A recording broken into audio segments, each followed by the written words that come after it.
Start just before we commence the formal proceedings of the ordinary council meeting. We have a number of presentations, requests to speak in a public forum.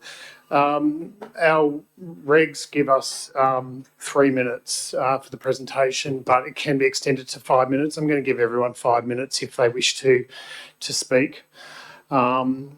It's not an opportunity for members of the public to ask questions or in any way get involved in the overall presentation. It's just simply a presentation for the information of councillors. So we'll leave it like that. At this stage, we've got the first request to speak in the public forum in the order of the agenda is by Narrabri Leacon. Rob Dunn. So if I could get the Narrabri Leacon Rob Dunn just to come up here, and we'll put the timer on for him. You'll do it. Thank you very much for taking the time to come and speak with us today, Rob. Really appreciate it. Thank you very much. Thank you. Mr Mayor, Madam General Manager, councillors and staff. I speak to you today as a local emergency management controller, being the figurehead of the Narrabri Local Emergency Management Committee and the person who is responsible for controlling any multi-agency response in support of a combat agency during a large-scale emergency. This role should be considered separate from my substantive position in the community. The committee conducts scheduled quarterly meetings where, among other things, consequent management guides which supplement the Shire's emergency management plan are reviewed to address the new risks or any new risks that have arisen or are proposed, which is why I'm here. In the February meeting of the LEMC, a presentation was delivered to the committee around a community battery installation that has been proposed for the council's public car park in Barwon Street, Narrabri. For the majority of the committee, this was the first time this project had been flagged and prompted a number of questions after the presentation and in general business, as well as in the later meeting of the Narrabri Local Rescue Committee. From this, a subsequent extraordinary meeting was held of the LEMC, where a recommendation was made requesting your consideration in relocating the project to a less populated area where risk would be significantly reduced. In short, the committee holds a number of concerns around the local location of the installation, given the risks associated with lithium-ion batteries that have been the centrepiece of a large number of media stories over the past couple of years due to their volatility, which my colleague, Superintendent Tom Cooper from the Fire and Rescue New South Wales, will expand upon. But essentially, the mitigation steps required to reduce the risk to the public in the event of a fire, namely the lack of protection around the installation, making it quite easy to be damaged either intentionally or unintentionally, for example, being reversed into. The requirement to initiate a 200 to 500 metre exclusion zone around the installation, which encompasses the school and part of the CBD. The proximity to the fire station, which would fall inside the exclusion zone, excluding members of the fire brigade from accessing it without appropriate PPE. Proximity to the Narrabri Public School and the risk to students from any associated release of gases. Proximity to an overhead electrical transformer that stores large amounts of oil produce. Proximity to other vehicles, which would start a chain reaction of fires. Proximity to vegetation that would provide fuel to further spread any fire. It should be clear that we do not oppose progressive projects. However, we would respectfully request consultation in respect of location and mitigation strategies to minimise risk to the community that we as a committee would have to manage. Thank you, Mr Mayor. Thank you very much, Rob. Very much appreciate that. Thank you. And a nice short presentation too. I must commend you on that. Thank you. I now invite Fire and Rescue New South Wales Superintendent Tom Cooper, who has come over from Tamworth to present, and we really appreciate his time. I know he's a very busy man. So we will put on a presentation.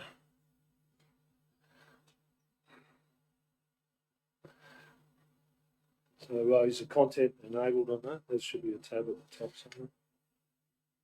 We'll see how we go. I've got a couple of... Okay, look, my job today, thank you for your time, is I've been asked to explain to people in fairly layman's terms what a lithium-ion battery is, what their applications are, and the risks associated with thermal runaway in lithium-ion batteries. So if we go to slide number 2, please. So basically what we have is a lithium-ion battery, and they come in all sorts of applications, from mobile phones up to battery energy storage systems that can be, solar farms feeding into them and all that sort of stuff, the size of football fields. But in essence, every lithium-ion cell has an anode and a diode. The anode's the negative terminal, and the diode is the positive. And inside of the cell is a liquid, and it's made up of chemicals. Now that's where the danger arises, from these chemicals. So when it's discharging, it goes from negative across the separator into the positive side of the battery. Lithium atoms will travel across there, and they'll create power. When it's charging up, they go back the other way. Okay, and while everything's okay, there's no problem. But if we go down to the next slide, please. Next one, sorry. Oh yeah, so there's some applications. As I said, mobile phones. You've got your mobile mobility devices there with your scooters and your hoverboards and all that sort of thing. They're the ones that are causing us most of the problem at the moment. You've got them in cars, you've got them in trucks now, you've got them in buses. You've got them in people's houses, like that one on the top right there. That's a storage battery in a domestic situation. You've also got the large battery energy storage system down there in the bottom right corner, as I said, size of football field. Okay, so next slide, please. There's only 3 ways that these batteries can become damaged and cause a problem. One is mechanical abuse. So as Mr. Dunn said, if a car was going to back into a battery bank and cause a problem for it to pierce the battery. Electrical abuse, such as dendrite growth. With dendrite growth is basically when the ions are travelling backwards and forwards across each of the anodes and the diodes, they get little growths inside. They're like snowflakes, and that can cause the battery problems because they get hot and they don't go back across, basically. Separator failure, so if both sides of the battery become mixed up, you'll have a problem. Internal short circuits. The other one is thermal abuse, basically if they get too hot or if they're overcharged, or something goes wrong with the charging system. Now, this is where the problem lies. When that chemical becomes to the point where it gets too hot, it starts to expand, or it gets pierced, the battery can't hold that expanded gas, and that gas escapes. And when that gas escapes, if you understand, it's under pressure when it's sealed. When it reaches thermal runaway, when it reaches the outside atmosphere, if you like, the gas will expand up to 30,000 times the actual size of that massive gas, and that releases all these chemicals. And that's basically, they reach their boiling point like that. And in some cases, some of the gases that are used, their boiling point is minus 40 degrees or something like that. So they'll ignite without the introduction of a flame or a spark, just through atmospheric temperature. Okay, next slide, please. So if we just roll this video, and this is just, I won't go right through it, but if we can have a look at this one, it's a YouTube video available on any platform. And this is done a test by some fireys that poked a hole in a drill battery. Okay, so there we go. We're releasing the chemicals into atmospheric pressure, and yeah, the gas comes out and it's expanding, and as you can see, without even the introduction of any flame or spark, it starts to catch on fire. So that's a drill battery, right? So if you compare that to one of those battery energy storage things that's as big as a caravan, you can imagine what's going to happen. Can we go to the next slide, please?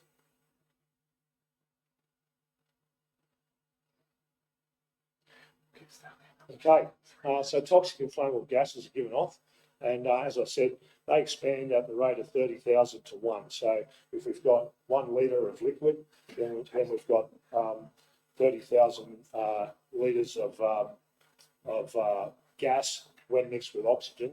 It could be up to 300,000 litres of gas, and then you've got a problem. So as you see, carbon monoxide, everyone knows that's poison, lighter than air, that'll get away. CO2, it's not poison, it'll sit around the ground. Hydrogen is the most flammable element in the periodic table, and that is lighter than air as well. And hydrogen fluoride is a dangerous one because it has chemicals in it that can cause lifelong damage to human life, long after the exposure. So, and it's also flammable as well. So, they're the gases that.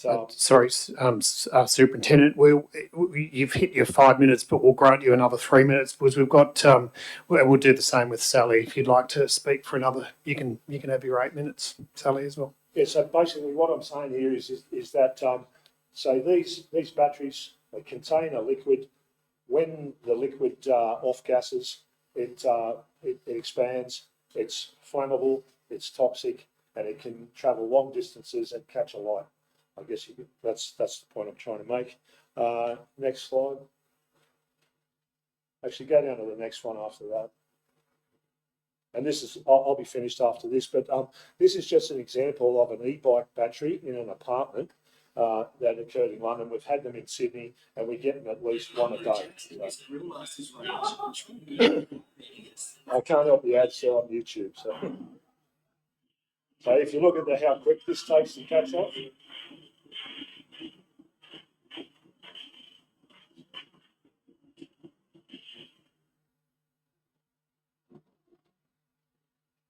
So that person was exposed to obviously heat, flame, but also all the toxic gases as well. And if, as I said, if there's any fluorine-based gases in there and they get into your system, they never get out. You can't get them out. You die basically. Also now, when it comes to fighting fires in these things, depending if it's in a car, and if you look at your average car lithium battery, it's the actual size of the floor of the car between the front wheels and the back wheels, the whole width of the car, and it's made up of lots of little small ones, right? So if one gets damaged, it'll catch a light and it'll set off a chain reaction to all of them. And so fireys will turn up, they'll attempt to put it out. I think they've got the thing out. They tow it back to the car yard, and then a couple of days later, it'll reignite. It's very difficult to put out. The only way to ensure that they're fully extinguished is to let it burn out. Completely deplete all of the gas and just let it burn and basically save anything that's around it. And they do take copious amounts of water to keep it cool and copious amounts of water to keep everything around it cool to stop everything else catching a light. So, has anyone got any questions? Councillor Roberts Garnsey. Thank you for that.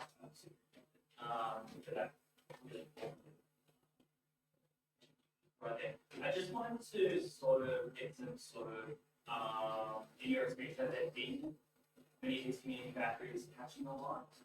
I don't know of any in this area, but I know that there's been batteries all over the world. I'm in touch with firefighting colleagues from Fire Department New York, and they're causing numerous amounts of problems over in the United States. As I said, in Australia, we get at least one a day. I went to a battery fire the other day in a garage in Tamworth. They didn't know what caused the fire, but they had a vacuum cleaner on charge in the garage. The garage was empty, but the explosive force just contained the size of a car space. It burnt the whole thing out, and luckily the roof caved in, otherwise it would have taken the house out with it. That was just a lithium-ion battery. That was a lithium-ion battery about that big on a vacuum cleaner. So as far as the storage batteries are concerned, I haven't had any experience, haven't been to any of those sort of things. However, it's just a matter of if there's a malfunction in the unit, then it will catch fire and it will have consequences. And so you mentioned that you got contact with people in the US with New York for having batteries. the primary cause potentially for those fires to occur? Yeah, look, generally, if the battery, okay, so you talk any lithium battery, if the battery gets damaged in any way or suffers some sort of shock, so you talk about one in a motor vehicle, has an accident, doesn't seem to be too much damage, they tow it down the panel beaters, 2 days later it catches a light, burns the whole place down. A battery in a drill, for instance, a tradesman might be working away, he's up on the roof and he drops it, bang, it hits the ground, he pulls another one out, clicks it in, goes in, puts it in his ute, goes home that night, it catches fire. Right, so shock is the main thing. If the battery gets pierced or it expands to the point where it bursts and this stuff comes out of it, that's when you got problems. So, sorry, just a question from me. What's the, if you're talking about, I think you said between 200 metres and 500 metres, I think exclusion zone is what you said.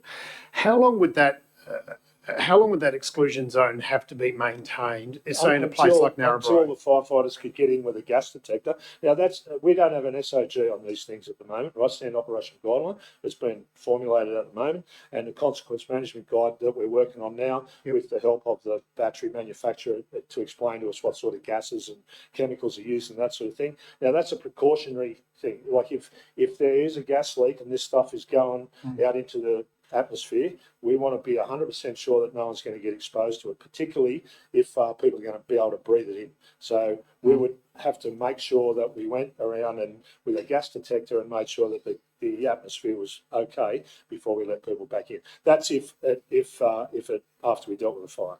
Yep. Thank you very much, sir. Really appreciate it. Any other questions? Councillor Mott. So if you could direct the questions to me, to the speaker. Thank you. Thank you very much. Appreciate that. The question is, are there any other councils in the northern area, northwest, that have got battery storage units that have been approved by councils that the private aid in their local emergency committees have had any concerns or had some concerns? Or are we the only one? I think this is the second in Australia, I think, isn't it? Something like that. At the moment, there's batteries earmarked for Tamworth. There's Armidale is on the list to get batteries. I don't know if you know about all the wind farms and the solar farms out there. They're going to put these battery energy storage systems in, and they're pretty big, but they're all remote now. The planning for those things are that because they're remote, okay, we've got to bring water out to it. And so there's rules about clearing around it, making sure that it's isolated from spreading, the fire from spreading. And it's very similar to an electricity substation, if you like. We turn up at an electricity substation, we can't put any water on it or do anything to it until somebody guarantees that electricity is off, and that's when we can deal with it. So they have to be located remotely, and they have to be located so that the land around them is clear of any trees or vegetation or stuff like that, because if they do start blowing up and flying out like that one where we saw the e-bike going, it's not going to threaten any bush that's going to run into some houses. So they are planned for all around the area. Thank you very much. Councillors, are there any other questions from the Superintendent? I know he's very, very busy and he's heading back to Tamworth again now, and we really appreciate your time. Thank you very much. All right. Thank you. Thank you. Thank you. I'll call upon the Jenny Energy Director, I think Managing Director is your exact title, Sally Hunter, to make a presentation if she could. Thank you.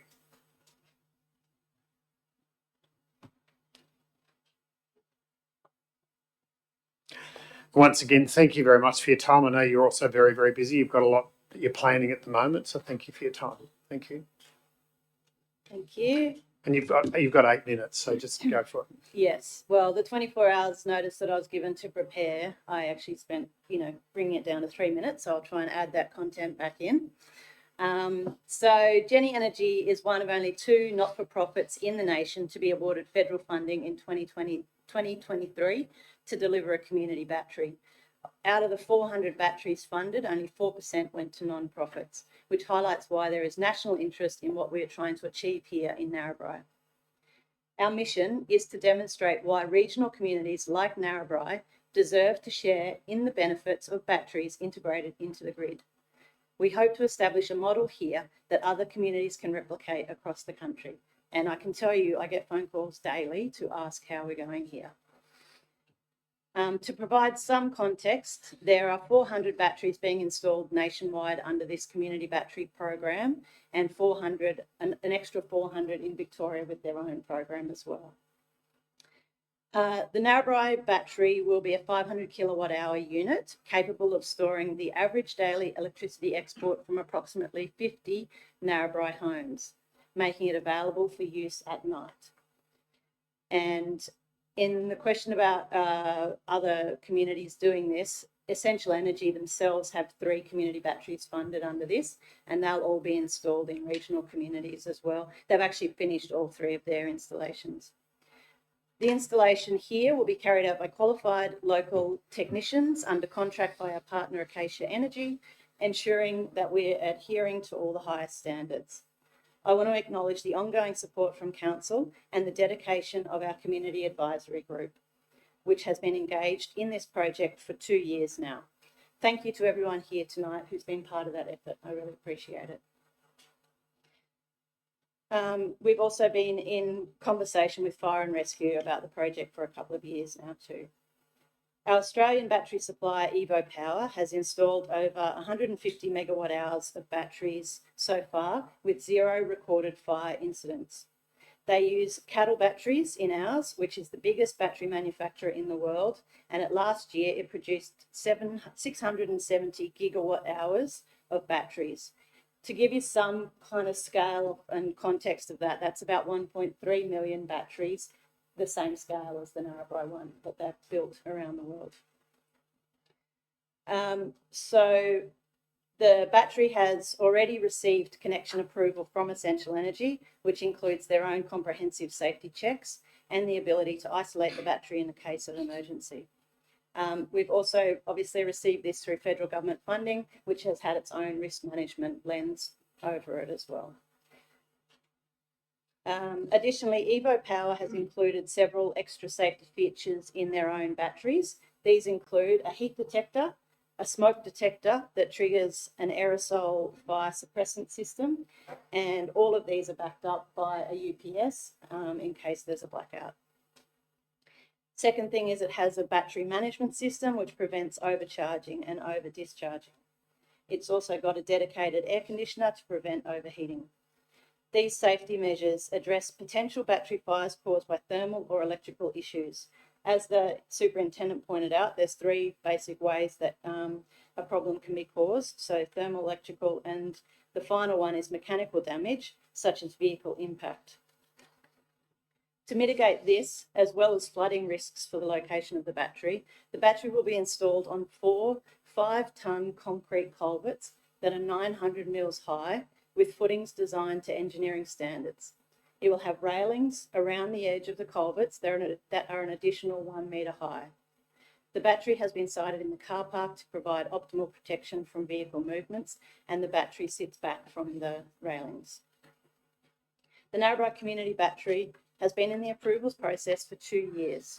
Completing the licence agreement following your support tonight will enable us to finalise the DA modification and proceed with the installation and commissioning of the battery. Energy resilience is essential as extreme weather events become more frequent. This community battery isn't just infrastructure, it's a model for cleaner and more reliable energy that can be replicated nationwide. By supporting this project, Council is helping Narrabri lead the way in community-driven energy solutions. Thank you for your continued support. And if I can just utilise my remaining time, there's a couple of points.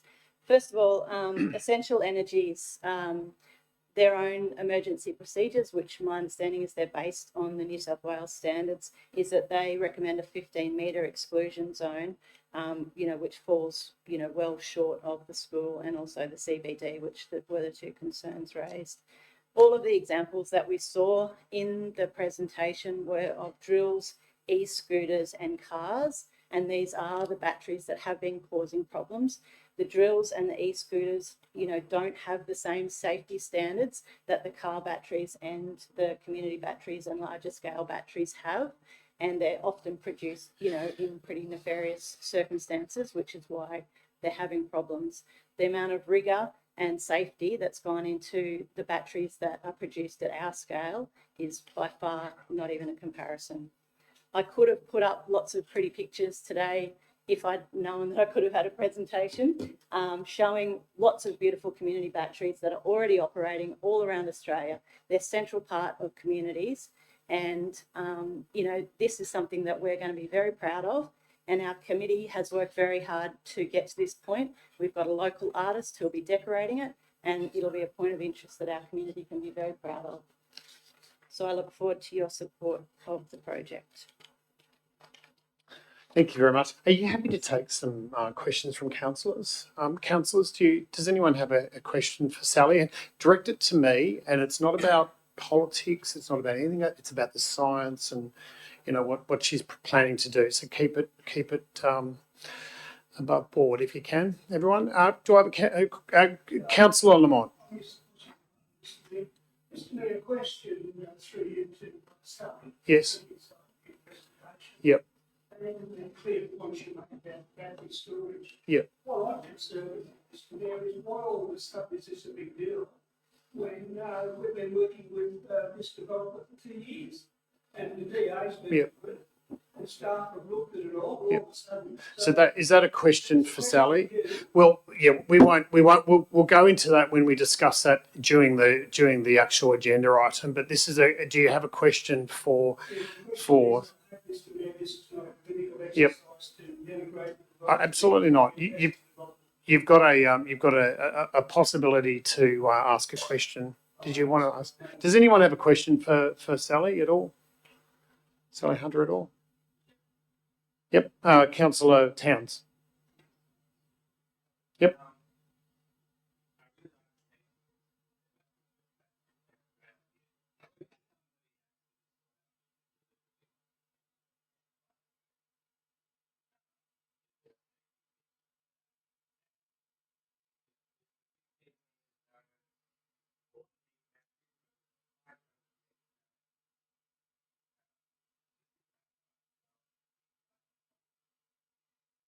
So first of all, on the safety features, you know, for someone just wandering off the street, we have a security camera, which is our first port of call.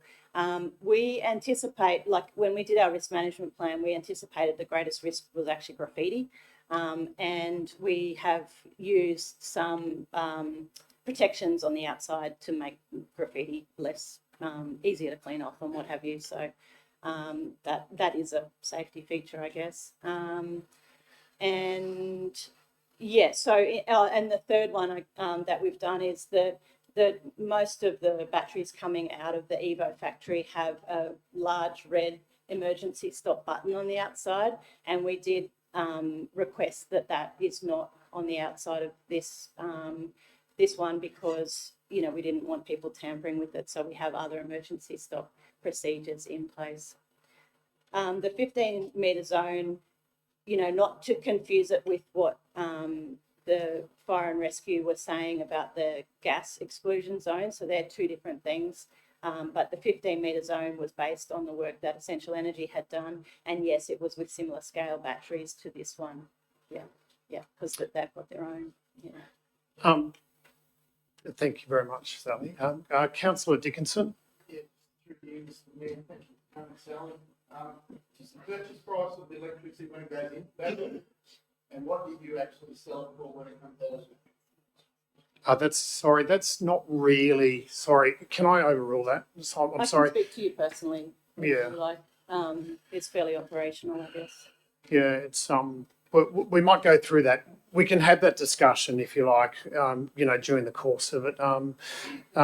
Is there any other questions about it? I do have one question, just a little question myself. During the course of when you were planning the battery, did you consider other sites around the Narrabri Shire area, say a site that was, say, land that was unused or nowhere near residential property? Was there any other sites you considered? Yeah, we even donated some land to put it on back in the day, 2023. And so we did assess other options. And at the time, it was viewed that the car park is a safe location. You know, these batteries that are going in Victoria are 10 and 15 metres away from a public pool, public facilities. They're much more room constrained than we are. And so, you know, the town hall car park is a large area when you consider it from that perspective, where compared to city areas where they're trying to jam these things in much closer areas. Okay, thank you yeah. very much. Councillor Nolan.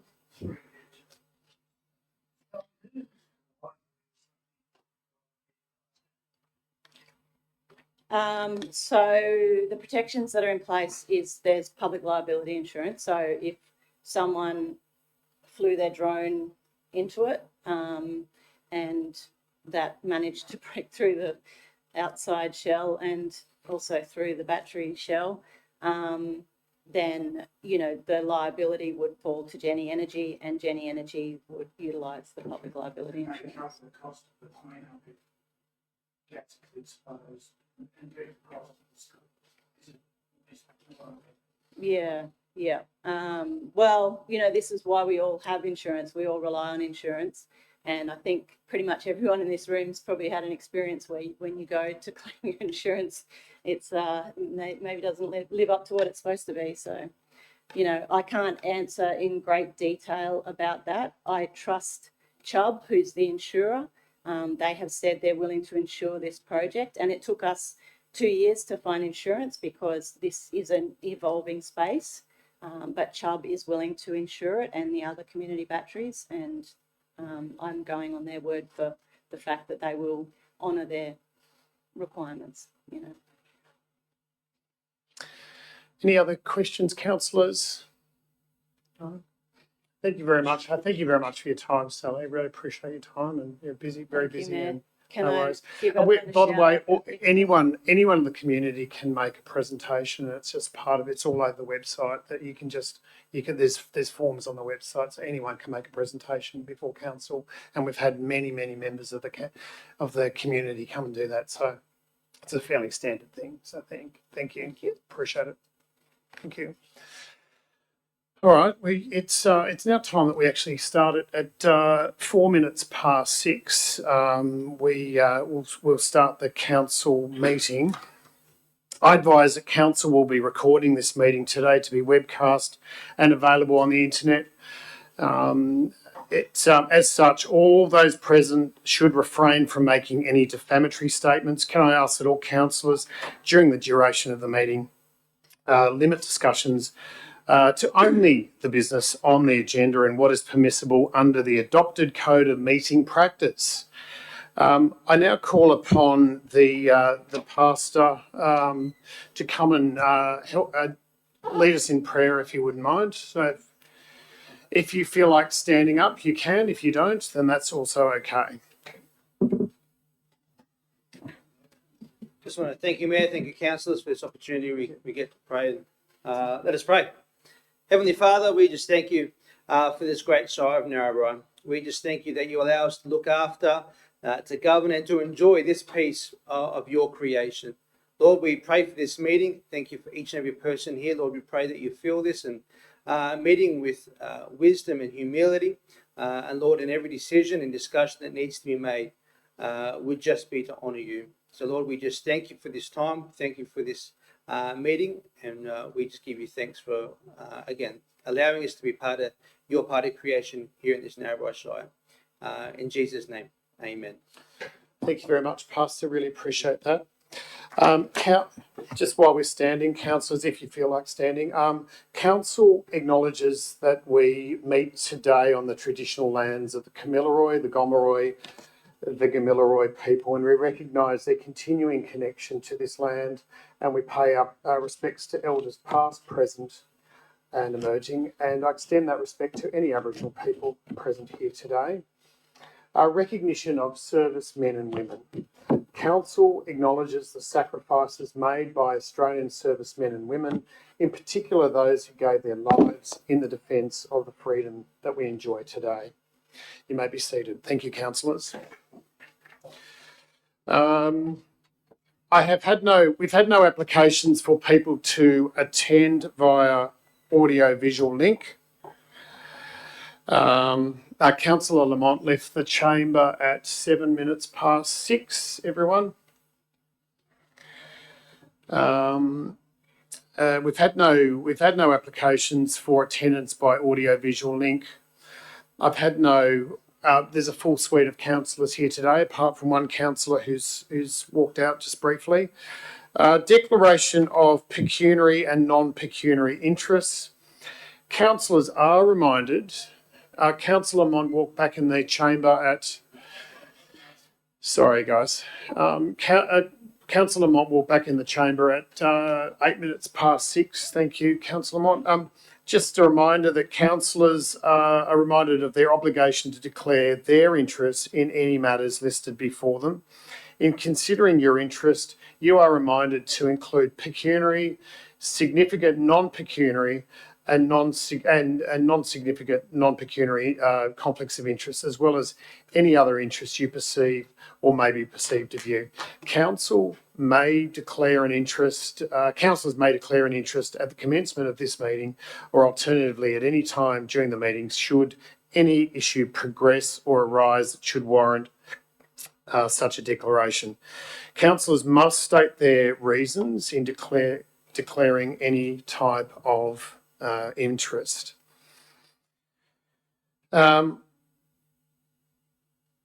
We will go through any items in the excluded part of the presentation, in any part of the meeting that's excluded. We have no presentations. We've had presentations before council. Confirmation of minutes.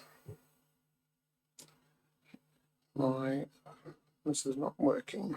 Sorry.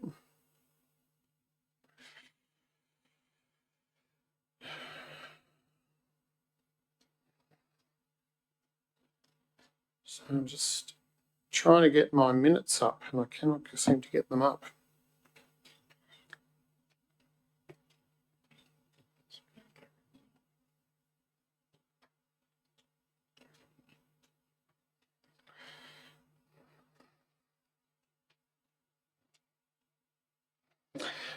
Councillors, have you read the? Do I have a mover on the minutes from last meeting? Do I have a mover? Councillor Roberts-Garnsey. Do I have a seconder? Councillor Jansen. Thank you very much. Any debate on those minutes at all? Any debate for or against? Well, I mean, that's right. But any corrections required? Any corrections or modifications required? That being the case, put to the floor. All those in favour? All those against? It's carried unanimously. Thank you, everyone. Matters of great urgency. We've got no applications for that. Questions with notice. We have no questions with notice. Excuse me, Mr. Mayor. Councillor Lamont. Is it possible to have the item for which we had the presentations on, item 16.5, dealt with earlier, then because it's likely to be another hour away, I would say, and the members are farmers and they need to get back to their properties and they're in the gallery.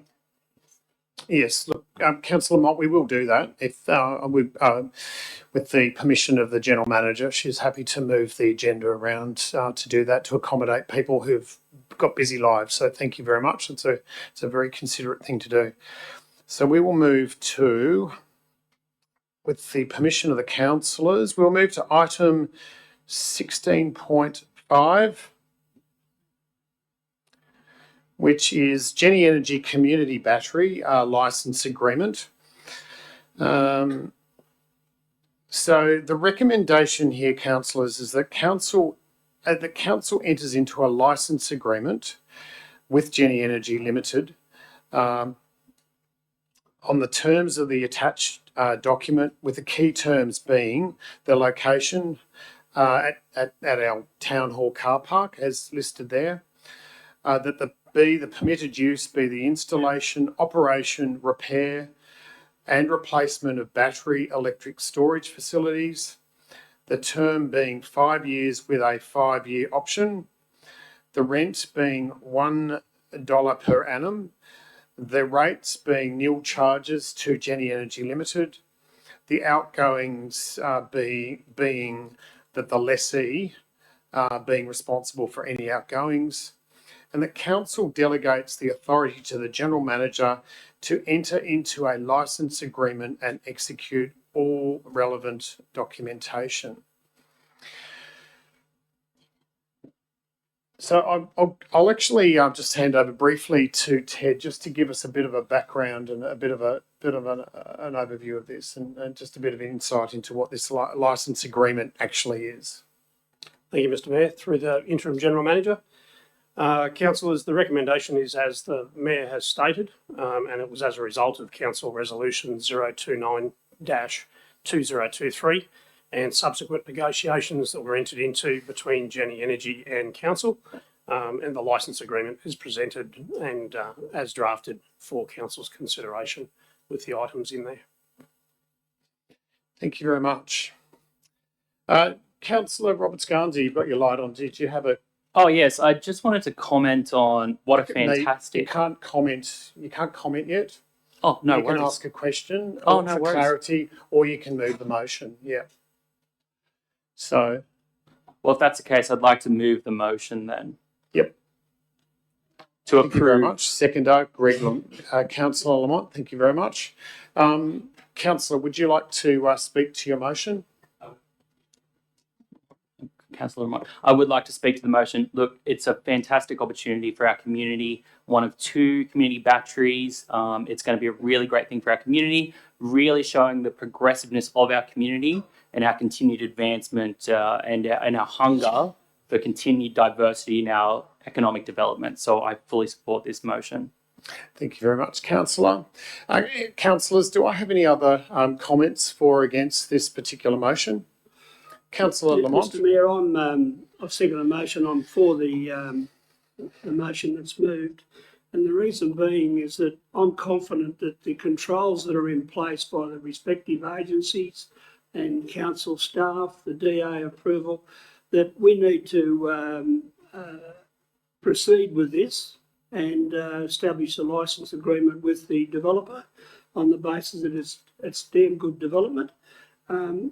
I do feel for the fire brigade and other entities that are worried about a potential explosion, but that would be the same with any development anywhere in the Shire. We live in a society whereby the heads of consideration for planning may have been developed years ago, and we're a changing society with batteries, and there's always a level of risk there. I think we need to support. I believe we need to support this development and enter in the licence agreement. Thank you, Councillor. Councillors, are there any other comments for or against this proposal at all? Any other comments for or against? Councillor Jocelyn Jansen. Thank you, Mayor.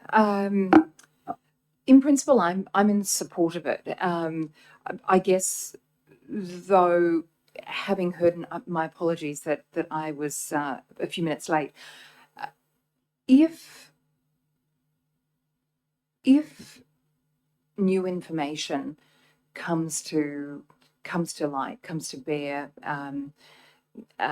examples of explosions of other batteries, of other community batteries, other safety risks that have not been considered, or the risks mitigated here, could we have a clause where we are able to rescind the license if it's in the interest of public safety? I don't know. In principle, I'm in support of it. I think it's a great idea.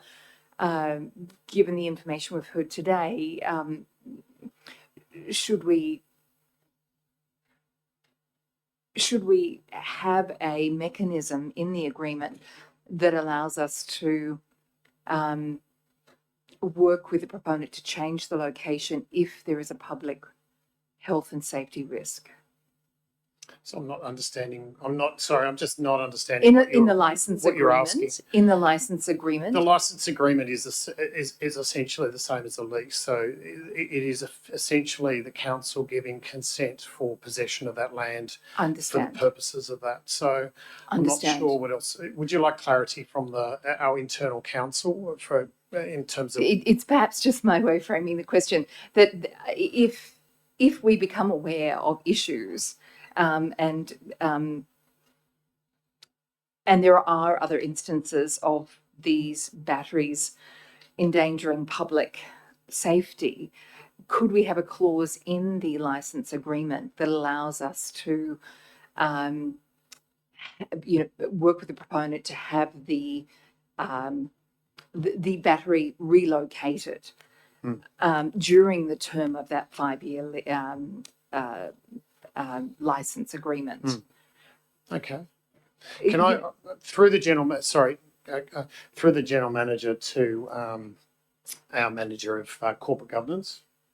Thank you, Mr. Mann. Through the General Manager. So currently in the draft or the proposed license agreement, there's a clause that goes some way to doing that.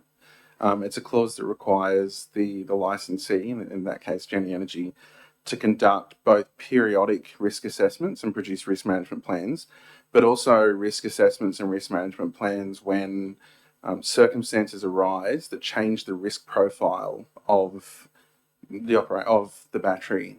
So in a circumstance like that, where new information came to light, it would require them, and it did change the risk profile. If something was discovered that made these batteries particularly dangerous, it would change the risk profile, and the license would require them to redo their risk assessment and management plan and share it with us. It doesn't go so far in its present form as you suggested, that the parties would then enter into a negotiation to work together to move it. It's a matter for the council whether, as in the elected body, whether you want to include a clause to that effect, and then it's a matter of negotiating with the proponent, with the proposed licensee. But that's not that. It's not something that's in a lot of license agreements or leases, but it's not something that would be out there either.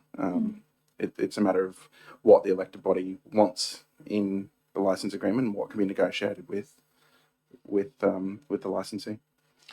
So in other words, it's up to us. If that's the case, I guess that's the answer that's been given to us. Councillor Jansen, did you have anything else that you wish to add to what you're saying? No, other than to say, would that be a prudent thing for us to make sure is in the license agreement? It's not to say it would be invoked, but it's there if it's needed to be. Thank you, Councillor. That's your speech on that. Thank you very much. Okay, do I have any other councillors who wish to say anything for or against? Councillor Jansen, could you turn your microphone on? Thank you. Councillor Brown. Through the Mayor, through the Interim General Manager to the Director of Governance, can we be assured 100% that if something did happen, council are not going to be liable? Through the General Manager to the Manager of Corporate Governance. Thank you. Yeah, through the General Manager. Law is one of those things a little bit like medicine. There's no such thing as 100%. What I can say is that the indemnities that we have put in the proposed license agreement are standard indemnities that are in terms that have been upheld in courts for a long time. So while it's not 100%, they're fairly standard indemnity clauses that do protect council's interests. Thank you very much. Any other councillors would like to make any comments? Councillor. Thank you, Mr. Mayor. I'm wondering if it's possible to make an amendment to the motion to include a third recommendation to establish a community consultative committee with renewable energy and the community battery, so that we are able to consult with Genie Energy and other relevant stakeholders regarding ongoing developments with the community battery and other renewable energy opportunities that could benefit our community, like the community battery has.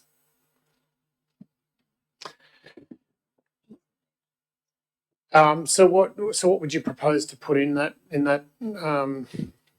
That council establish a renewable energy community consultative committee to receive ongoing updates regarding the community battery as well as renewable energy opportunities.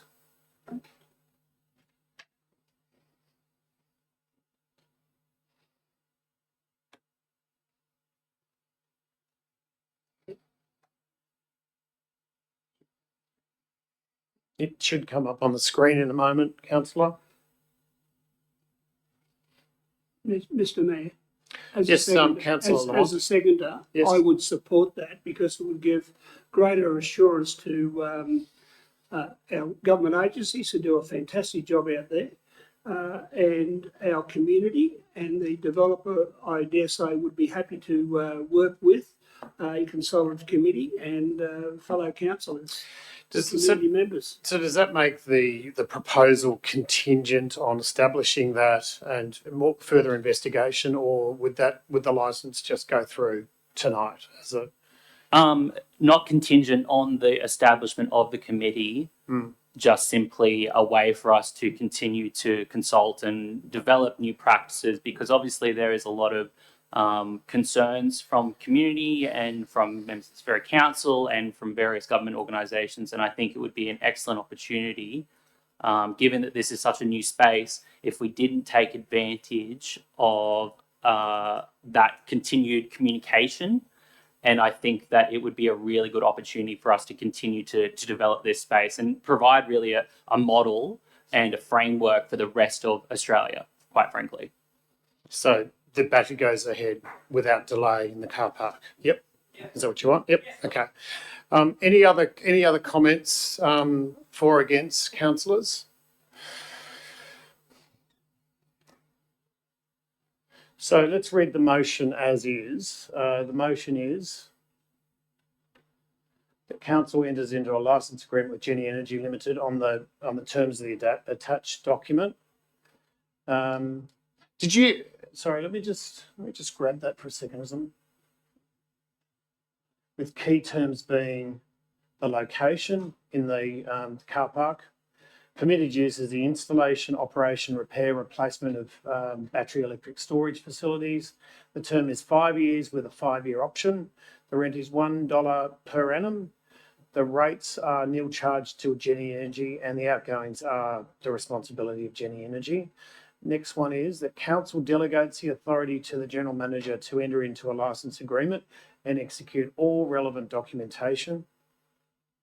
The council establishes a renewable energy community consultative committee to receive ongoing updates regarding the community battery as well as renewable energy options.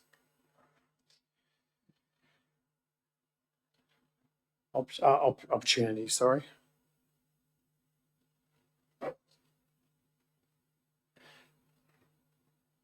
Councillor Jansen.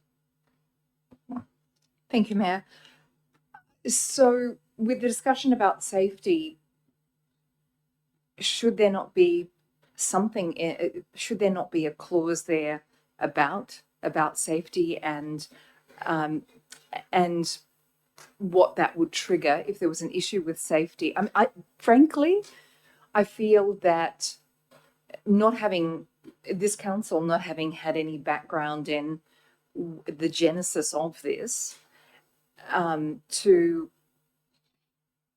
rushing a decision, I don't feel. So I'm not comfortable.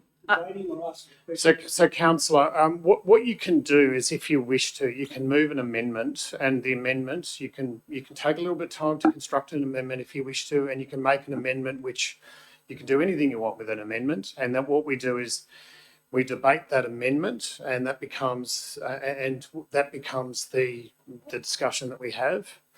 And if the council approves the amendment, that becomes the substantive motion. Then So I'd if like to you- move an amendment. So what, okay, so do you wish to, what do you wish your amendment to say? Or do you wish, do you need a hand to construct that?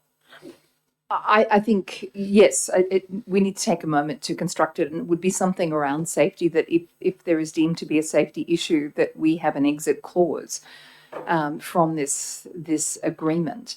And it may well never be needed, but if we have concerns about it, then we need to include something in there. So councillor, you need to, I know we need yeah, to construct it. we might, we need to come up with something that you would like to move as an actual motion that would address your concerns. So it would And then be, we need- it would be E, in the event of, Do you wish to adjourn? Do we want to adjourn for a couple of minutes so you can? oh, collect your yes, so, thoughts? yes, the whole thing is too rushed. Yep. So yes, please adjourn, and we Okay. can construct. an Council amendment. will adjourn for, we'll adjourn for a period of about 3 minutes, 3 to 4 minutes, and we'll adjourn briefly. And you're welcome to use, you know,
seeking advice. There was lots of discussions happening. So councillors, we either move on the substantive motion or we look for an amendment. Is there any amendment from the floor? If not, we will just move on.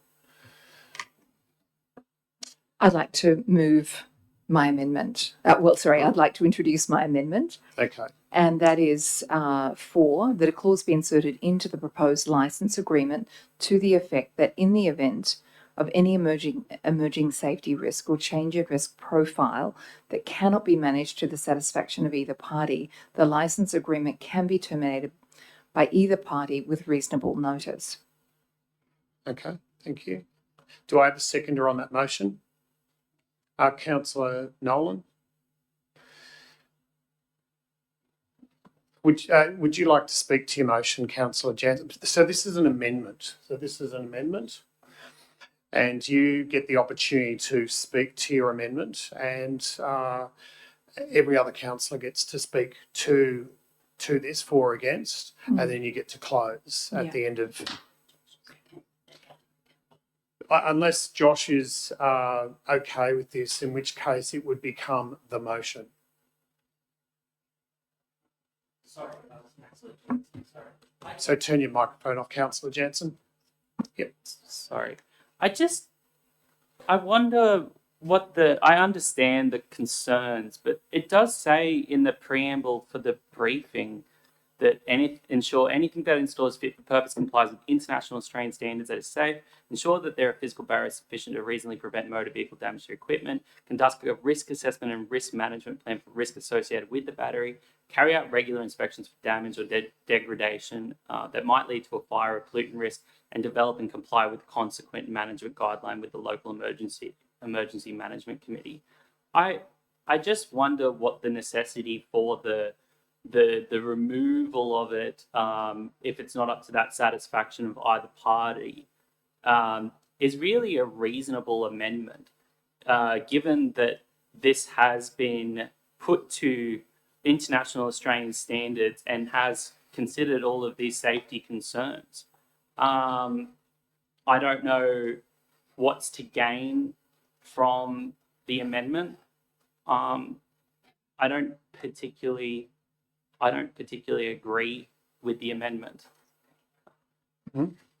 Okay, so that being the case, Councillor Jansen and Councillor Nolan have their amendments, and that is what we're debating at the moment. Councillor Lamont. Point of order, Mr. Mayor. Yes. Only because you asked the mover to comment and you didn't ask the seconder. Oh, you don't need the seconder to do that. I'm sorry. Like to comment if I could. I agree with the amendment move for clause 4 in order to not delay this any further and move forward. I've read the issues that have been read out by Councillor Joshua, and in order to move forward, I think it should remain so we can get this approved. Mm-hmm. Councillor Jansen, you have the floor now. Thank you. The intent is to not hold it up, but to just put a clause in there to that speaks to concerns about potential safety risks in the future, if that may be the case, but it doesn't hold the project up. Thank you very much, Councillor. Now, this is the amendment. We are debating the amendment at the moment, so all councillors have an opportunity to speak for or against this motion if they so wish. If you could, if any councillors wish to say anything on this particular item, feel perfectly free.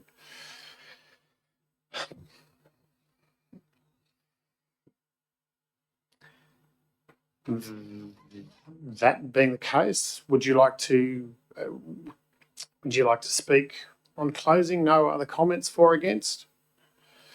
Okay, I'm going to put it to the floor. All those in favour? All those against? It's carried unanimously. Thanks, councillors. So that's the substantive motion. Do we have to vote on the actual motion?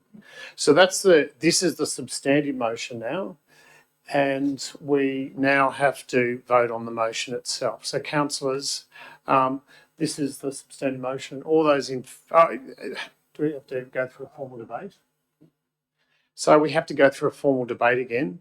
Would you like to speak to your motion at all, Councillor Jansen, in any respect? Any other councillors like to speak to the for or against this motion? That being the case, I put it to the floor. All those in favour? All those against? It's carried. Thanks, everyone. So that gives you guys the opportunity to go home early. So thank you very much for your time. And yeah, I might want to stay for the whole meeting. you might want to stay for the whole meeting. This is democracy in action. We're a fun council, I promise.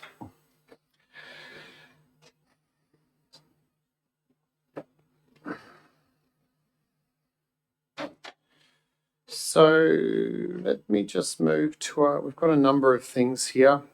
Let me just jump on to item 12.1, which is the mayoral appointments for the period 3rd of February to the 7th of March. Recommendation here is that I'm moving that everyone receives and notes the various different appointments.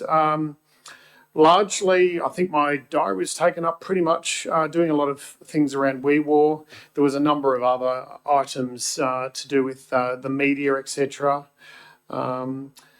Councillor Nolan attended the Festival of Rugby, which I really appreciate you going to that media event for us. But largely, it was a pretty. I have to say, it was a fairly busy. It's been a fairly busy month. During the last month, we've also, unfortunately, we've had notice that we've had a small, we've had an airline, Link Airways, has pulled out of the Narrabri to Sydney direct flights. That was a service that was running a few times a week. We've made representations to Link, and we've also made representations and received many representations from different operators looking at maybe, taking that spot. Link still currently run a successful service to Inverell and on to Brisbane, which they said has actually been a very busy route. I think I'd have to say that the impression that I got on meeting with Link was largely the decision was made because of relatively low numbers here, and also the operating cost out of Sydney Airport. Sydney Airport, even just popping in a bus at Sydney Airport can cost up to $800 just to greet the passengers at Sydney Airport. It's a very, very expensive airport to operate out of. And unfortunately, we get caught up in that. And, there's all sorts of discussions at the moment taking place. So we're not going to let it go. We're going to continue to try and pursue a regular service to Sydney Airport. So that's something that the Airports Committee and others are looking into at the moment. Do I have any questions about any of the meetings, any of the agenda items in there? I know we've all had a long day. Just for the purposes of those who are viewing in the audience, etc. Councillors have been involved in meetings all day today since this morning. So it's been a big day, but I really appreciate all your work, councillors, in what you're doing at the moment. So thank you very much. There being no comments or questions about the diary, I'll just move it. All those in favour, all those against, it's carried unanimously. Thank you, everyone. I will just move on to the next mayoral minute. I'm just moving this one just briefly, and this has got to be an exception rather than a rule.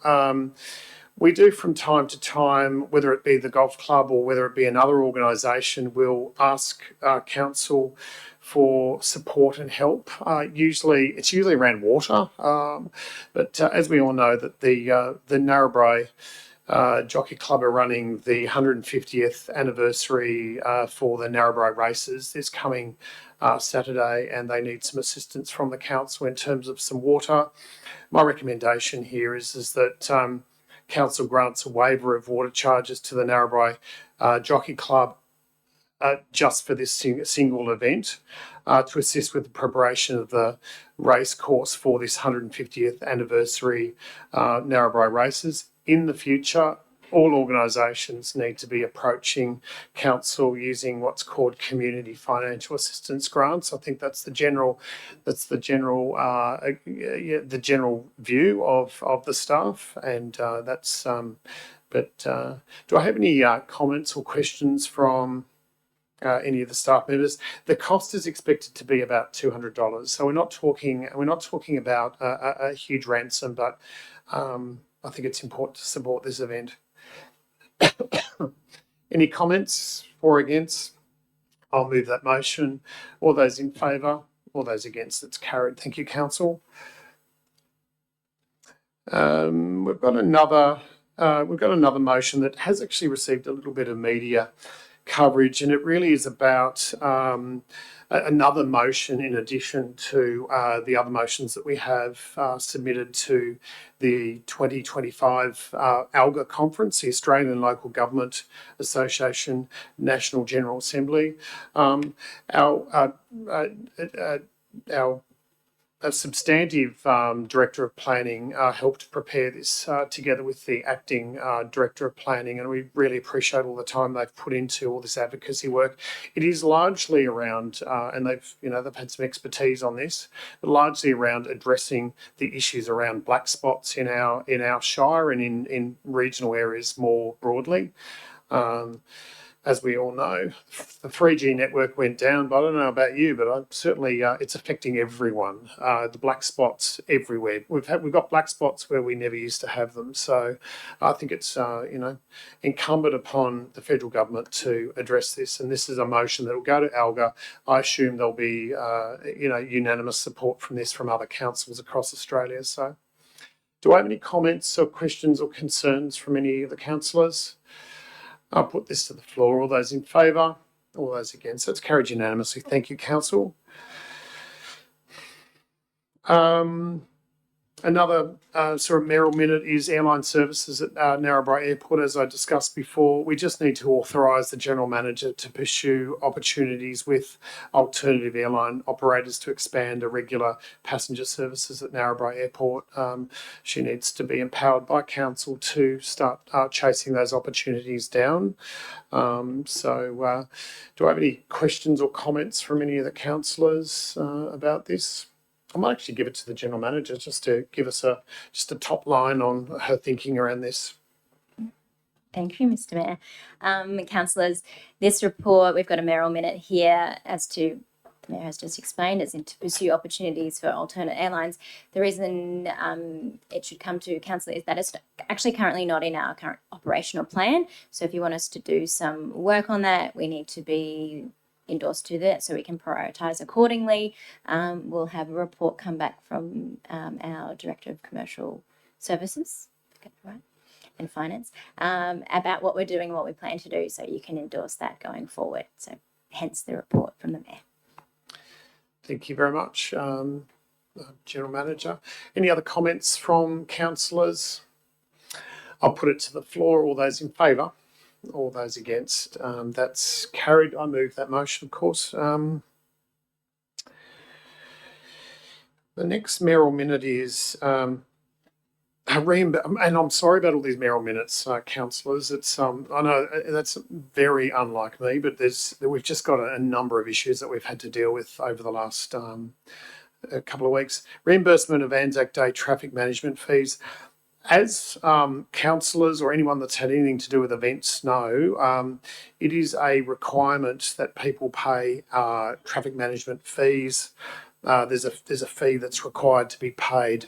It's a state government required. It's a mandated fee, and it was raised at the sub branch meeting in Narrabri.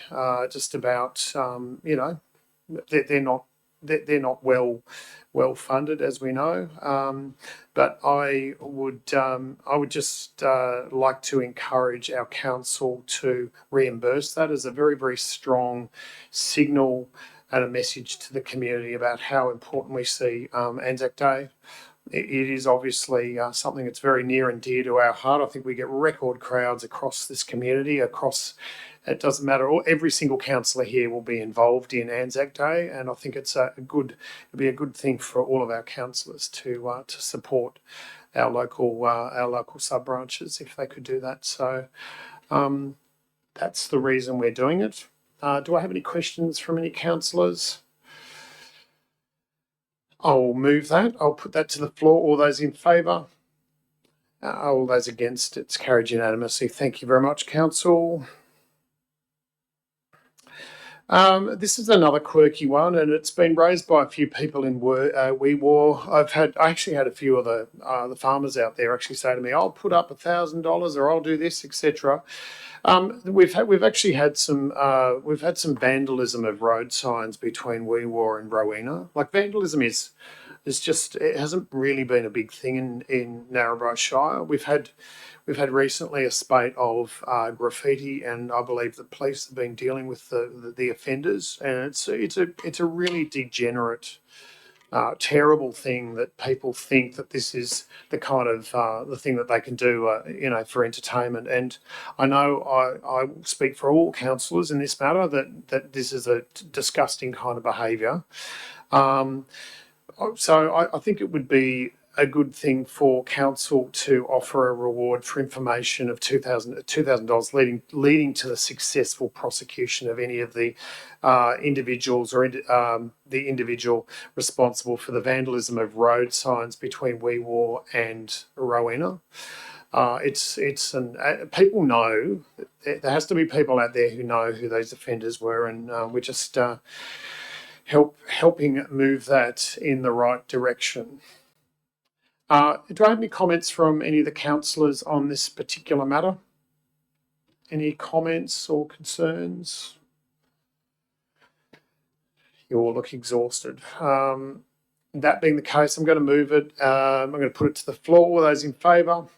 All those against? Thank you very much, councillors. And that thankfully has concluded that section.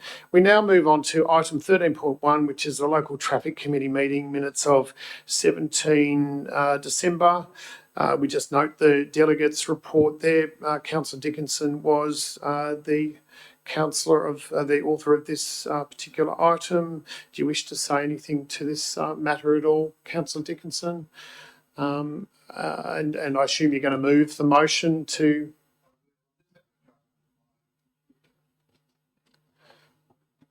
Isn't it? We'll give the deputy mayor a little bit of time. Thank you very much. So you'll be happy to move the motion, are you? Do I have a seconder on that motion? Councillor Nolan just got in there by a nose. Thank you. Any comments, concerns? I'll put it to the floor. All those in favour? All those against? Thank you very much, councillors. It's carried unanimously. We now move on to the Boggabri CCC committee item. This is Councillor Brown. Councillor Brown, I assume you wish to move this motion. Do I have a seconder on this motion at all? Councillor Towns, do you wish to speak to this motion at all? It is as read. Thank you. I'll put it to the floor. All those in favour? All those against? Thank you. It's carried unanimously, everyone, councillors. We've now moved on to the Boggabri Coal CCC. This is also Councillor Brown. Would you like to move your motion? Yes, I would like to move the motion. That was just an amended lot of minutes from the previous meeting in November. Thank you very much, Councillor. We note that. And do I have a seconder on that motion? Oh, God, you two are quick. I think that was Councillor Towns again. Any debate for or against? I'm going to put it to the floor. All those in favour? All those against? It's carried unanimously. Thank you very much, councillors.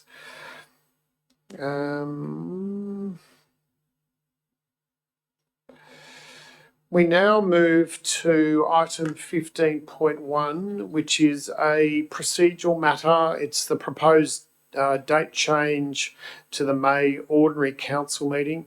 This is actually a smart thing. It's to save council money.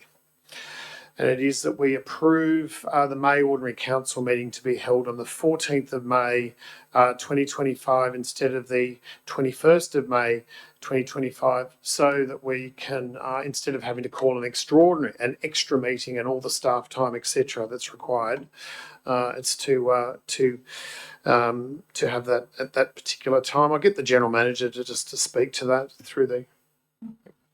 Thank you, Mr. Mayor. I think you explained it pretty well. When we put out our operational delivery plans, we need to put it out for exhibition. Moving this meeting, I think it's a week earlier, allows us to put it out for exhibition and then bring it back to council for the June meeting, giving us enough time to process that. If we didn't do this, we'd need to have an extraordinary council meeting, which we have done in the past. So we're trying to be organised and get it to you early so you can put this date in your diaries and not have another meeting. Thank you very much. Councillor Jansen, did you have a question about that, or sorry, you didn't? I have a Tarawonga CCC meeting that day. But I guess that's in the morning. So We'll sort that out. Thank you very much. Any other comments, concerns, etc.? That being the case, we need a mover. Councillor Jansen, seconded by Councillor Brown. Any debate for or against? All those in favour? All those against? It's carried unanimously. And Councillor Roberts-Garnsey is coming to the rescue and putting the air conditioning back on. Thank you very much. It's quite a warm. There's a bit of hot air in these council meetings. I really appreciate you doing that. Thank you. We now move on to item 15.2, which is the resolution register March 2025. This is a fairly straightforward matter. Do I have a mover on this motion? Councillor Lamont. Do I have a seconder on this motion? Councillor Towns. Do you wish to speak to your motion? Councillor Lamont. Any debate for or against? Any questions?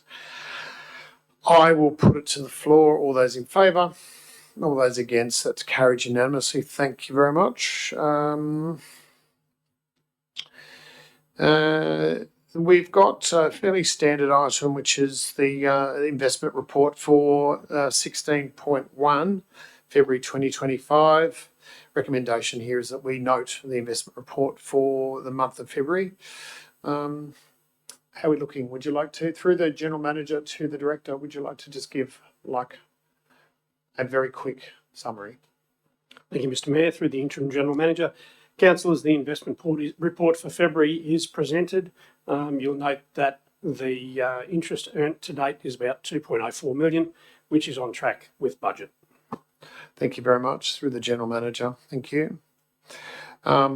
Councillors, do I have a mover on the motion? Any questions? I move it. I think that was Councillor Dickinson, and then seconded by Councillor Lamont.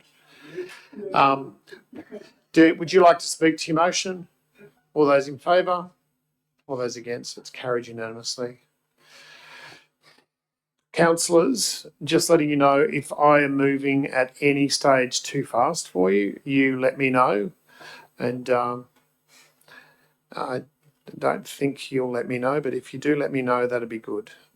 The 16.2, which is the monthly financial report for the month of February, the recommendation here is that we receive and note the financial reports for that period. Do I have a mover on that motion? Councillor Roberts-Garnsey, and I think that was Councillor Jansen is seconding that item. Would you like to speak to your item? Any other councillors for or against? It's carried unanimous. Sorry, I'll put it to the, sorry, I'm getting ahead of myself. Put to the vote. All those in favour? All those against? It's carried unanimously. Thank you very much, councillors. The item here is 16.3, which is the Crossing Theatre concessional use application. That's for the 2899 Australian Cotton Research Conference 2025. We do have to go into, do we have to go into confidential for closed for this one? No. There are some confidential items on that which have been excluded from the public documents, but councillors here, the recommendation here is that we give concessional use rate of 50% of the room hire to the Association of Australian Cotton Scientists. Do I have a mover on this item? Councillor Jansen, seconded by Councillor Nolan. Would you like to speak to your amendment at all? Any for or against this particular? I have a question, Mr Mayor, through you to the interim general manager to the director, Yes, please. yes. The eligibility of this organisation, when you look at the policy seems to focus on local entities rather than an outside entity hiring the Crossing Theatre for a conference. It's very clear in the report that there's huge benefits for the Shire. There's no doubt about that.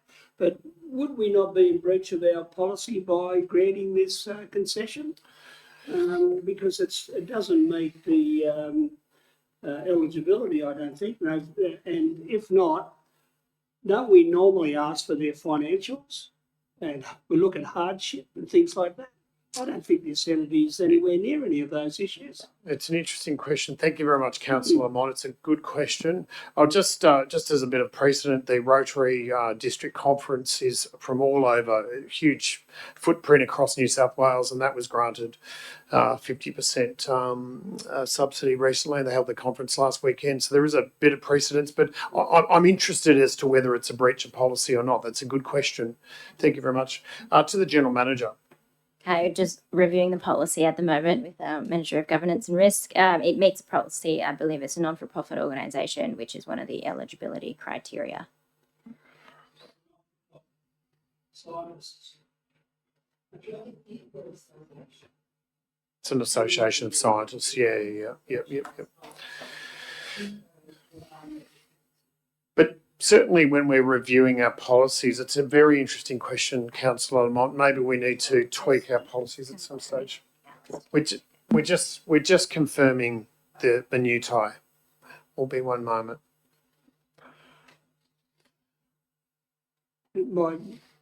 It's been my practice and experience in other places where they're outsiders coming into our Shire. Sure, there's huge benefit, but if they're an association organisation seeking some financial support from us, we need to see their financials. They might have millions of dollars tucked away in cotton bowls somewhere.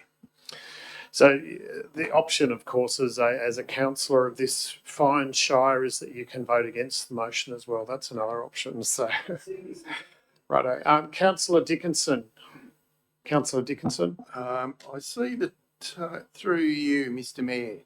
Yes, thank you very much. I asked the question, the budget this comes from to pay for these discounts. Yes, well, what budget is that? It's usually mentioned in the report. I don't see it in this one. It doesn't tell us how much money's left in the budget to actually cover these discounts. Thank you very much, Mr Deputy Mayor. I will give it I'll give the floor to the General Manager.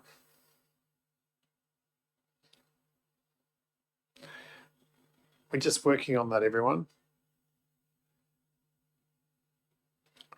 Mr. I just make comment.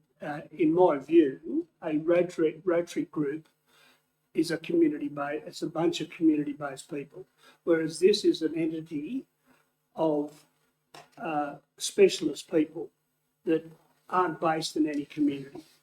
That's all. Thank you, Councillor. I probably shouldn't have allowed that comment, but I did. In hindsight.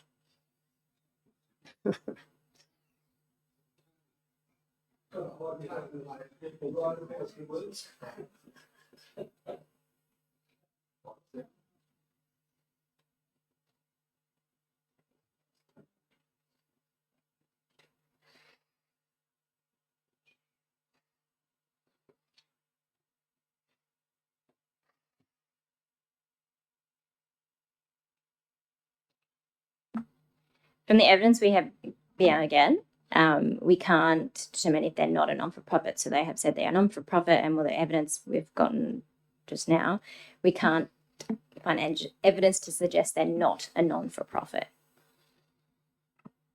Associations are by default usually not-for-profit. So, it's an association, it's an incorporated association. So I would have said that would be the case. I would be surprised if it was a for-profit association of cotton scientists. I know the industry's, it's it's a strong industry, but it's any other comments? We've got a mover, have we? And a mover and a seconder.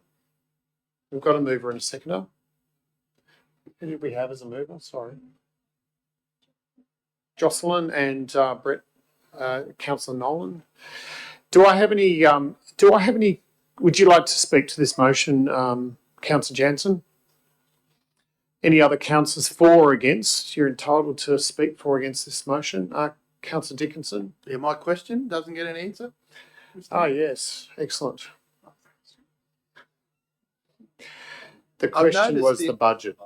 Through you, Mr. Mayor, to the General Manager, in previous things like this, there was a budget allocation, and it gives us an idea as to how much money has been spent in that budget.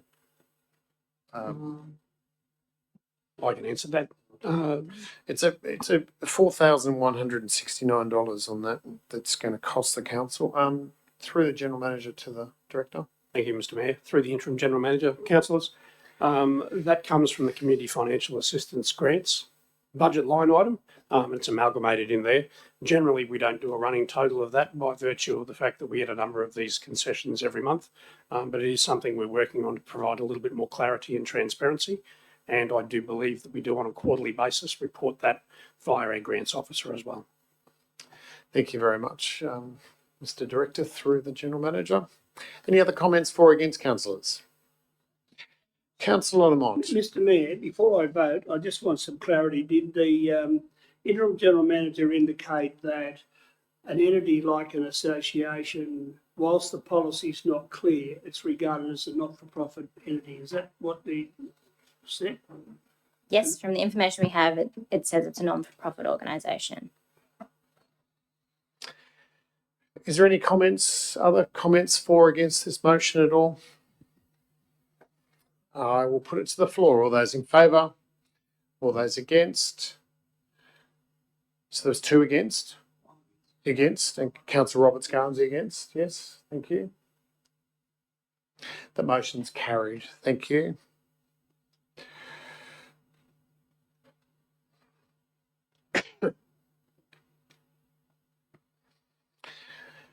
We now move to item 16.4, which is the Narrabri Shire's Aquatic Facilities entry fee waiver. The recommendation here is that council approves free entry to the Boggabri Memorial Pool, the Narrabri Aquatic Centre and the Weewar Memorial Pool on Saturday, the 12th of April 2025, which is the last day of the season. Through the General Manager to the Director for just a top line of this particular item, please. Thank you, Mr. Mayor. Through the interim general manager, councillors, this item is presented to effectively reward and thank the community for their support during the aquatic season of 24-25 and to provide anybody that wishes to attend each of the facilities free entry. Last year it equated to around $385. So just for clarity, councillors, we did have a few of the facilities closed down for, different days, largely to do with issues to do with lifeguards. So if anyone's out there that knows someone that wishes to become a lifeguard for the next season, we would gratefully consider that. So I think it'd be a great thing if anyone wants to consider doing it as a part-time gig. It's a pretty cool job. So I'm going to keep plugging that until I'm hoarse. Councillors, do I have a mover on this motion? Councillor Nolan, do I have a seconder on the motion? Councillor Brown, would you like to speak to your motion? Any other comments for or against this particular motion? What's that? I think it's a great gesture. What else can you do? Yes, councillor, thank you very much for that comment. Any other comments from councillors? That being the case, I'm going to put it to the floor. All those in favour? All those against? Thank you very much, council. We've dealt with item 16.5, so we move on to the next item here, which is the item acceptance of tenders under delegation. Does this have to go to confidential or not? Okay. Yes, just that the council notes the determination of tenders under delegation for the period of October to December 2024, and through the general manager. So, I'll just quickly jump in before I hand to the Acting Director of Infrastructure. There are attachments on here which are confidential, so please don't share that information in open session. Evan? through to the director. That's all right. That's fine. Information about the report. Just an overview of the report. Acceptance of tenders. Unless you want to speak.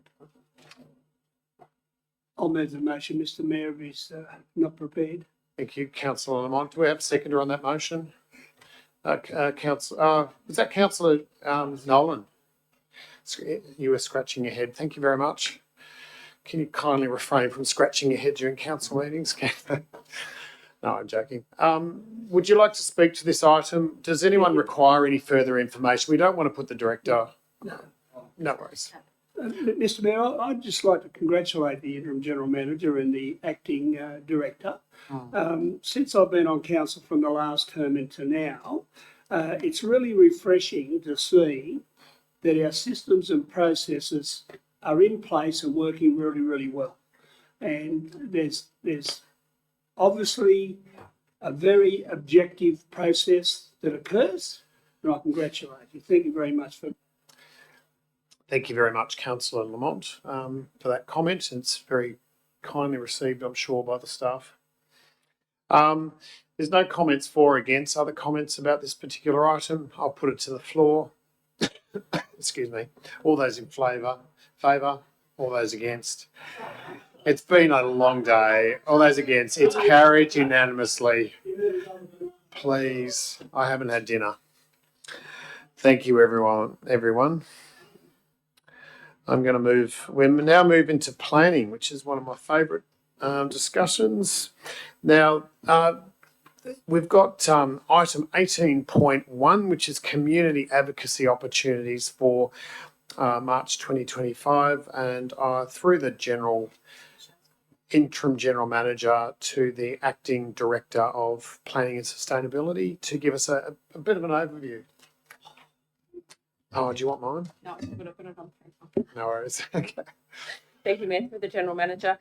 Just a bit of an update on the community advocacy opportunities for March 2025. As you can see, there's, or not see, I can't see, a number of attachments to that report. I guess probably the main one of interest is around the health services amendment. And we do have a copy of the draft amendment there for splitting of Hunter New England Health District into two separate services, and also a copy of that media release from the Legislative Assembly. I guess the update in that particular matter is that staff are currently working on a submission that will go towards that with the aim to address the current challenges and asking for those key considerations to be made to ensure that we have adequate and equitable health services here in Narrabri Shire.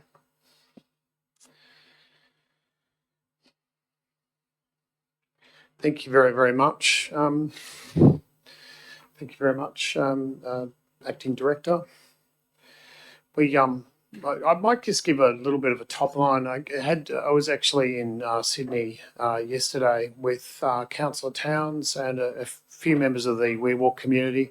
We got to meet with the Health Minister. We met with the Treasurer of New South Wales and a number of other politicians. And the general sense is that there is a light at the end of the tunnel. And it's not an approaching train, thankfully. It does feel quite hopeful that we're hoping that We Walk Hospital services will be restored at some stage.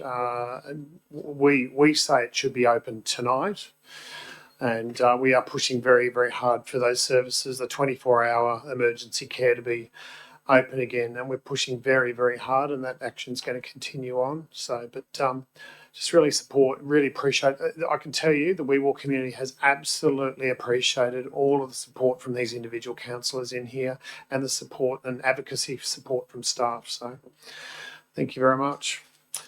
Do I have a mover on this advocacy motion? Councillor Towns, Councillor Brown, I think you had it. Would you like to speak to this motion? Any other for or against this motion? I'll put it to the floor. All those in favour? All those against? It's carried unanimously. Thank you, councillors. Let me just look. We now move into confidential. Now we will need to move. We'll need a mover that we move into confidential. It is the unconfirmed minutes of the Audit, Risk and Improvement Committee. Do I have a mover that we move into closed? Councillor Roberts-Garnsey, seconded by Councillor Jansen. Would you like to speak to that? Any others for or against?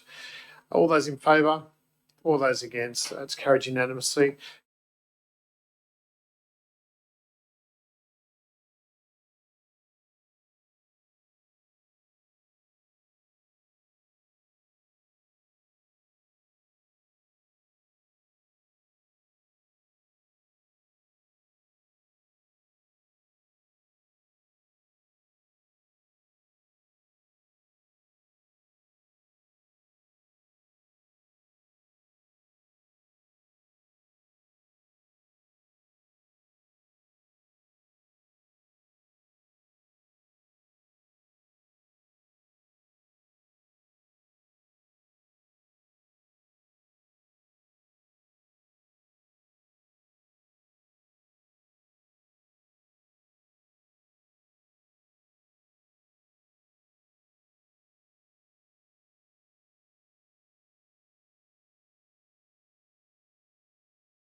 Councillors, we're back out of closed at 7:17.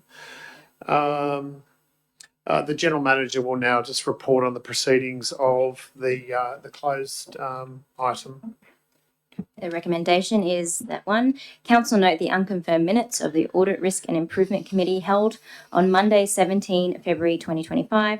Number 2, that Council note that the Audit, Risk and Improvement Committee business paper is available for councillors to access within Council's information system. Thank you very much, Madam General Manager. Councillors, that concludes the agenda. Can I thank you all for a big day today? Thank you very much for your hard work, and I really appreciate what you're doing. And at 7:18, council meeting is over. Thank you very much.